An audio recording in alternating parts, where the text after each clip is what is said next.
అన్న. హాయ్. దేవర మూవీ వస్తుంది కదా, ఎలా ఉంటుంది అనుకోవచ్చు? ఐ థింక్ నాకు తెలిసినంత వాటికి మైండ్ బ్లోయింగ్ పర్ఫార్మెన్స్ ఇస్తాడు ఎన్టీఆర్ మాత్రం. అది మాత్రం కాన్ఫిడెంట్గా చెప్తా. పక్క బ్లాక్ బస్టర్. చూసుకోండి, రీసెంట్గా ట్రైలర్ అయితే రిలీజ్ అయింది, ఎలా ఉంది? ఆల్మోస్ట్ 15 మిలియన్ వ్యూస్ వచ్చినాయి బ్రో. అక్కడే అర్థం చేసుకోవాలి ఎలా ఉందనేది మీరే. సాంగ్స్ నచ్చినాయి, ట్రైలర్ నచ్చినాయా? మొత్తం నచ్చింది బ్రో. మొత్తం ఫుల్ పవర్ ప్యాక్ పర్ఫార్మెన్స్ అంతే. ట్రైలర్లో బాగా ఏ సీన్ కనెక్ట్ అయింది? ట్రైలర్లో ఏదో సంథింగ్ చేప మీద ఆంతున పైకి లెగిసి సీన్ మాత్రం హైలైట్ బ్రో. ఎన్టీఆర్ గారి లుక్స్ కొత్తగా ఉన్నాయా బ్రో? చాలా కొత్తగా ఉన్నాయి బ్రో. ఆయన 6 ఇయర్స్ తర్వాత వస్తున్న ఫస్ట్ మూవీ, ఇది ఎలా ఉంటుంది?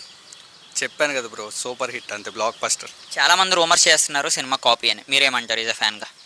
ఎంత వాళ్ళు అనుకునే వాళ్ళు ఎంతైనా అంటారు బ్రో, బట్ ఎన్టీఆర్ ఈజ్ వేరే లెవెల్. 1000 కోట్లు అంటున్నారు, మీ ఉద్దేశం ఏంటి?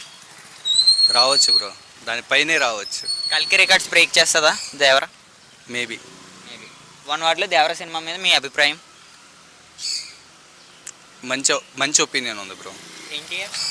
ఎన్టీఆర్ అంటే ఇంకా అది అసలు